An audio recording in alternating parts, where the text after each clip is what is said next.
প্রতিহত করার জন্য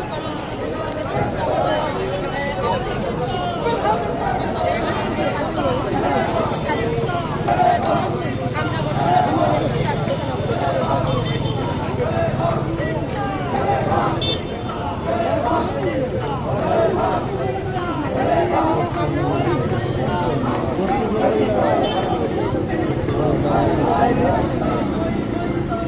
আমরা আসলে পরিষদের অনেক কর্মসূচি কর্মকাণ্ড আমরা দেখেছি, কিন্তু আজকে একটু ব্যতিক্রম আমরা দেখতে পাচ্ছি যে আপনারা মাঠে তৎপর আছে।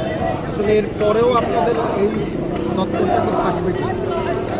ইনশাল্লাহ আমরা গণতন্ত্র পরিষদ 18 থেকে এখন পর্যন্ত রাজপথে প্রত্যেকটা অন্যায়ের বিরুদ্ধে সশরীরে আমরা